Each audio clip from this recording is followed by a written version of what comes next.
Hello YouTube! Today we're going to be doing a super guide into the early milestones you need to have completed in Idle Heroes to know that you are making good progress. We're going to be covering everything that you need to know about in the early game, and you can tick each of these things off one by one. You know, if you achieve everything on this list, you are doing well. So, when you start up Idle Heroes, if you're a brand new player, the first thing you'll notice is the void does not look like mine. Your void will be all closed up, and if you click on it, it'll say you need an E5 hero to open it. So your very first goal is to build an E5. To build an E5, you need 9 copies of a hero, 3 9-stars, and 3 10-stars. All of that takes you through all the different enabling levels and lets you get this lovely 5 with wings on either side, and that means your hero is ready to be upgraded further. But with an E5 unlocked, that's when you get access to the void. Some good heroes to consider for an early E5 is the tried and true classic Eloise, or if you're feeling a bit more advanced and want to lean more towards PvP, MKxJUMP is another great choice. Both will do excellently, definitely worth picking them up. Either way, once you've unlocked the void, the first thing you want to go ahead and do is start making progress in the Realm's Gate. Your void corruption will start at level 1, and you'll want to take this all the way up to level 10. Once it's at level 10, you want to go and progress through the Realm's Gate until you get to the very end. Once you get into here, you'll see that there is a puppet which you'll need to go ahead and fight. Deploy your team and try do as much damage as you can to this boss, and hopefully you've got enough firepower to kill it. Once it's dead, it means you can go through the portal to the next stage and get your void corruption up to another level. Keep taking your void corruption higher and higher, and eventually you'll want to reach void corruption level 80. The reason you want to get to void corruption 80 is because of an event called the Card Clash of Illusion. In the Card Clash, you'll be rewarded with 600 Contract Starry Gems. And Contract Starry Gems are important because you can use them to buy value packages. Now, not every event you'll want to spend them on, but sometimes there are events where using your Contract Starry Gems to make progress is the best way to get rewards. Make sure you check out our event reviews where I tell you exactly what those events are, how many Contract Starry Gems you need, and all the different resources you'll need to get the best rewards. The general rule is 3,750 Contract Starry Gems is the sweet spot to start making progress. So the faster that you get your void corruption to level 80, the sooner you can get Contract Starry Gems from Card Clash of Illusion events. As well, unlocking the void gets you access to here. This is called the Galactic Tree. When you enter in, it'll be completely empty and level 1. But eventually, you'll be able to awaken yourself an egg. Go for a somber egg, as these contain some of the best star spawns in the game. This one offers skill damage, but more importantly, the light one gives holy damage, and the Transcendence one gives all damage dealt. You are guaranteed a star spawn from your first egg, so make sure you open a somber egg. Eggs can be achieved from 2 places. Either the Void Ark, where you can find them in fixed positions. What you want to do is enter into here, go into the navigation compass, and start making progress by using your team to find areas to go. You'll see that you can move around the map, and you can even zoom out to get a better look. And if you head onto our Discord, you can find maps that will show you specifically where the eggs can be found in each of these areas. The eggs are fixed, so it makes hunting for them much easier when you know where they are. Sometimes cool events offer eggs as rewards as well. One particular event gets you 75 chests that contain eggs. If you pick up that one time, you can use those egg chests to get yourself a somber egg straight away so that you can start getting star spawns on your account as soon as you have an E5. Now, if you take a look at the Tower of the Brave, here's some areas you'll want to start making progress with your first E5. The Tower of Oblivion, push that when you can, and eventually you'll get to the Tower of Dreams. This is normally just a power check, but you should be able to crack through this no problem with your teams. Some mim waves might cause you some problems, but as long as you know how to figure those out, you'll be completely fine. Mim often does more damage when you have lots of heroes on your team. So consider taking some heroes off of it, because when heroes die, Mim does passive damage. The less heroes you have, the less heroes will die. So consider that as a way to beat this. Either way, once you've cracked through the tower, that's completely fine. Do that at your own leisure. And the same goes for the Aspen dungeon. In fact, you'll want to try to get to Death 100 relatively quickly. That means you can maximize the level on your hero, and also that will give you a lot of smashes so that you can buy important resources from the shop. Things like promotion stones, maybe you'll even get heroic summon scrolls, but also you'll get yourself access to arena tickets, which will be important when we get to PvP strategies in a second. The last place on here is the Seal Land, and this is super important that at least your first E5 will want to make as much progress in here as they can, getting to at least Seal Land level 20.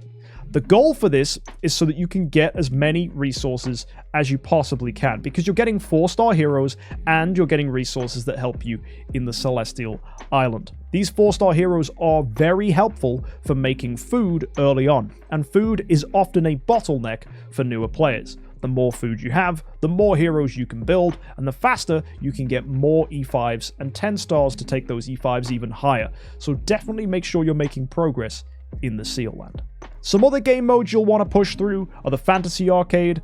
Do this at your own leisure. The rewards can be pretty nice in here, giving you some really cool stuff the deeper and deeper you push. You can even get yourself artifact chests if you get nice and deep in here, and if you get right to the end, there's even the chance to pick up core chests and a deific artifact chest if you get super duper deep. So there's definitely some nice rewards that you can hunt here if you push deep enough. Once you get access to Transcendence heroes, you'll definitely want to be considering getting someone like Betty at some point. The reason? Betty is extremely good at crowd control, and crowd control is one of the key strategies to beating opponents in the Void Vortex. Getting far in the Void Vortex is important because the passive rewards that you get from here include Stellar Shards and Crystals of Transcendence, two crucial resources to getting more Transcendences on your team and leveling them up. You don't just get the rewards that you see here, you also get smash rewards for beating the planets, and that will get you even more Stellar Shards and Crystals of Transcendence. And if you've cleared far enough, you'll just smash all those previous planets you've done, similar to how you do in Aspen Dungeon, meaning you get a lot more rewards than you just see here. So the deeper you are in the Void Vortex, the more stuff you get.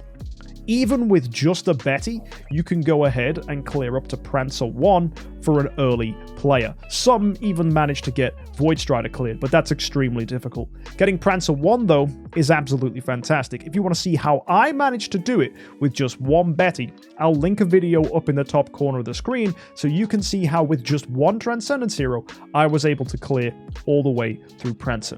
You can use a similar strategy to what I used and make good progress, and I even outlined some alternatives if you don't quite have all the same artifacts that I did.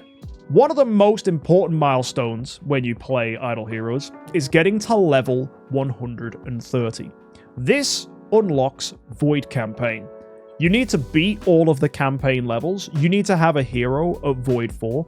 All of that should be pretty straightforward if you've got a good team and you're relatively competent at the game. Having all that done unlocks the Void Campaign, which is a very important area for getting passive resources.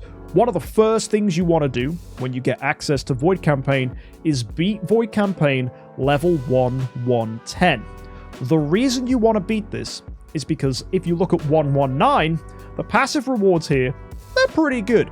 But if you look at 1110, if you beat this, you start getting Grimoire Essence. And Grimoire Essence will accumulate on your account, and you can use that to upgrade the Primal Grimoire, which will allow you to gain huge fixed stat bonuses for all of your E5 or higher heroes. This is going to make your heroes much more powerful, so getting Grimoire Essence dropping onto your account early means you can accumulate more and more and more and not have to rely on picking it up from events. With that Grimoire Essence, you can level up your Grimoire, and each time you get more attack and more HP, which will make your team stronger. Another area to consider is the Glory Challenge. Once you're able to build a hero to Tree of Origin level 3, you can build a Shadow or Abyss hero to Tree of Origin level 3 and get 200,000 Spiritual Essence. Use 5 soul symbols to destroy that hero, and then build a Tree of Origin 3 hero in Fortress and Forest. Destroy them again, and do the same with Dark and Light.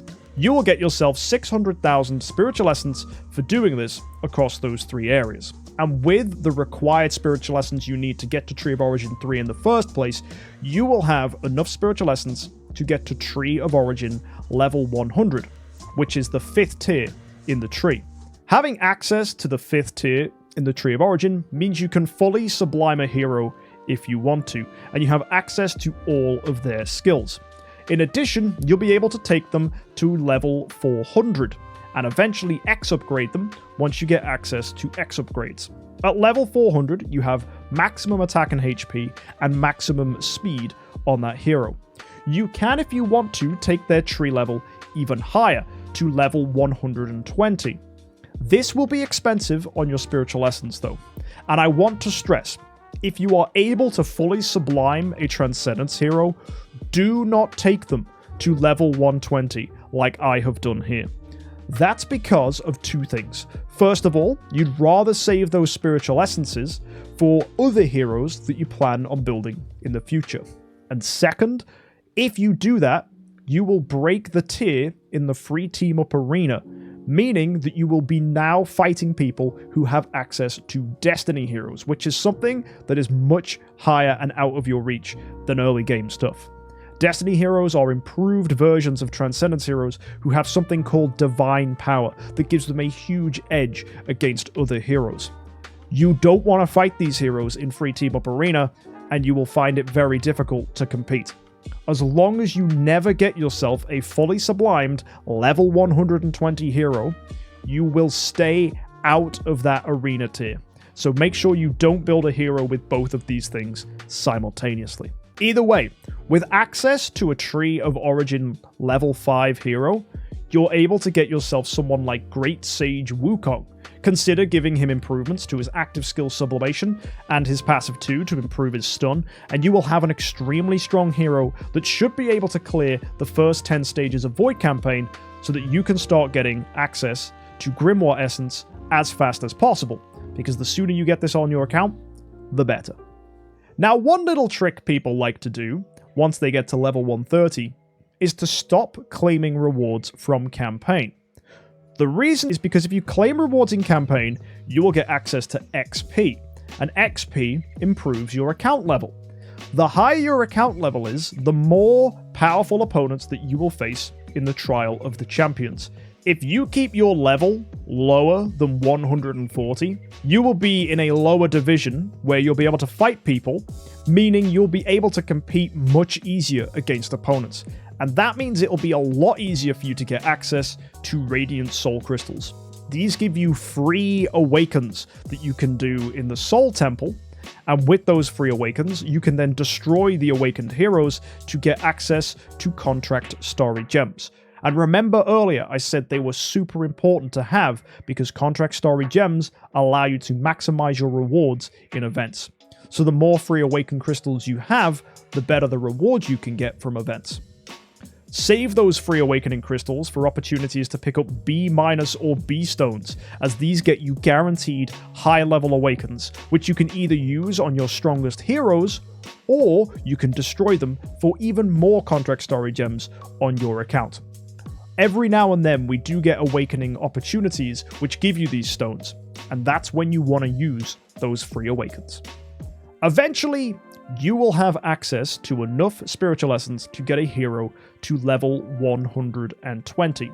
It requires 1.25 million Spiritual Essence to do this. Once you're at that point, you will want to level up a hero in each of the game's factions except for Transcendence. So go and do a Shadow hero, get them to level 120, then destroy them. Do the same with Abyss, Fortress, Forest, Dark, and Light, and you will get millions of Spiritual Essence in return, which you can use later on to upgrade more and more Transcendence heroes on your account. As well, whilst you're doing this, consider getting as far as you can in each of the Seal Lands. At the very minimum, get them cleared to Seal Land 20, because once you're at level 20, you can start using Transcendence heroes in Seal Land, which will make clearing and making progress significantly easier. Once you've gone and completed the full glory challenge, you will then probably have access to 2, maybe even 3 Transcendence Heroes. And hopefully, you've cleared all the things that we've covered in today's video. At that point, you'll want to choose your main damage dealer. This will be a hero who you'll use for the main part of the mid-game, where you'll clear all the way up to Chapter 6 in the Void campaign. Some good heroes to consider would be someone like Vulcan. You could even go with a Mockman. Lots of people like to build Lord of Fear Aspen. Or, a more niche but still popular hero is Roseheart Fanatic Williams. There's a lot of cool options, a lot of different strategies, but as long as you know what you're doing, these heroes can be super duper rewarding. But I wouldn't recommend focusing on one of these until you have probably 3 Transcendence Heroes. The only exception to that rule is if you're in the auction house and you decide to buy yourself an A tier of a hero, because A tiers are extraordinarily powerful, and typically an A tier will have access to one of the stronger abilities in the game, which is called Giant Killer. Giant Killer allows you to deal 2% more damage for every 10% above your HP the opponent has, and this goes all the way up to 100%. That means theoretically, you can let your hero have 100% extra damage, and that is why A tiers are so cool, because you're doubling your damage output just for having this bonus. Heck, if you have Defier as well, if your target has more than 70% HP, you'll even get a 30% damage boost on top of that, which also gets doubled by Giant Killer. So it's not uncommon to see A tier heroes with Giant Killer Defier on people's teams, because these are super strong. If you have access to one of these, you might even want to build your main damage dealer hero a little sooner than 3 Transcendence Heroes. But if you don't, and you're just sticking with B tiers, then my recommendation to you guys would be to wait until you have 3 Transcendence Heroes, because then you'll be able to build a little bit more of a holistic team, where you can lean towards your damage dealer, probably someone like a Scarlet Queen Halora to buff your damage output, and then consider either Wukong or a Betty to give you some crowd control to support that main damage dealer when you're fighting things like Void Campaign, PvP fights, or whatever else you might be challenging. Also, with access to a main damage dealer, you can then start entering into the ethereal realm and making progress in here. And in the ethereal realm, you'll want to put together an exploration team consisting of your best heroes, and you'll want to go ahead and hunt for some enemies to fight. Let's say you can find someone like a blue opponent. You want to see if you can fight these and beat them. Let's see if I've got what it takes. Yes, I do. And that's going to get me some resources. You'll also find mines where you can passively collect resources which you can use to upgrade buildings. And sometimes you'll find purple opponents, which are much more powerful than the original ones you're fighting. But you might even find that you beat those as well, which is pretty cool. The thing with purple opponents that's quite nice is they improve the map exploration progress much faster than blue opponents will. And eventually when the map exploration progress gets to 100, you'll unlock the boss, which will appear somewhere in the middle of the map. Once you get access to the boss and the map exploration progress is level 100, you can fight the boss and that will clear the map. At that point, you can anchor down, claim some extra resources, and advance to the next level. Once the boss is beaten, you can use a collector to get rare resources from the ethereal realm. These are needed to advance certain buildings to the next level. And once the boss is beaten, you can anchor down with one of these, which saves this map and gets you higher level maps with better rewards. So that means you can access those in your command post and get some extra resources to help you out. Using those resources, you can upgrade all the buildings you see around here, build new stuff, and eventually you'll get yourself even more areas to help you make progress. Also, if you get your ethereal realm high enough, you get a lot of nice passive rewards, which will help you in the later stages of the game. So to summarize everything we've discussed today, the first thing you'll want to do is get an E5 hero. Start pushing areas in the Void so that you can get access to more Contract Starry gems, Somber Starspawn eggs, and also push in the Void Vortex if you get access to a hero like Betty. You'll want to make sure you've got progress in Aspen Dungeon and the Tower of Oblivion, and most importantly Seal Land, to get more 4-star heroes which you can use for food. Once you get to a high enough level, you'll be able to unlock the Void campaign, and make sure you push to level 110 so that you can get Grimoire Essence from here. But consider not claiming your loot, as you'll want to keep your level nice and low so that you can compete in PvP.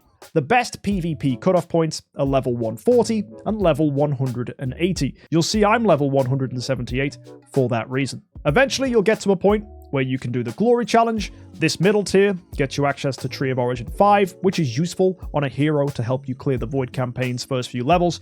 And even when you get to level 120 here, you'll get enough stuff that you can upgrade a larger team. Hopefully, when you've got 3 Transcendence heroes, you can lean into your main damage dealer and then start making progress in the ethereal realm. All in all, you'll want to put together a nice powerful team, but watch out for those threshold cutoff points in PvP, because if you do break into an upper tier, it will be a lot harder for you to get resources to help you complete events in the future. So as long as you're managing your level, your hero upgrade requirements, and all the other things, you should be okay and not getting yourself in a situation where you're facing PvP opponents that you cannot beat. Make sure you do all of these things in the early game and you'll be absolutely fantastic. And do go ahead and check out this video probably a few more times because there's a lot of stuff we covered here today. So if you did miss anything, you can rewatch this and hopefully you'll catch them things too. If there's anything you think I missed, let us know in the comment section down below and let us know what milestones you've managed to clear in your Idle Heroes progress. We'll see you next time, guys. I hope you're enjoying the super guides. And until then, have an amazing week and happy idling.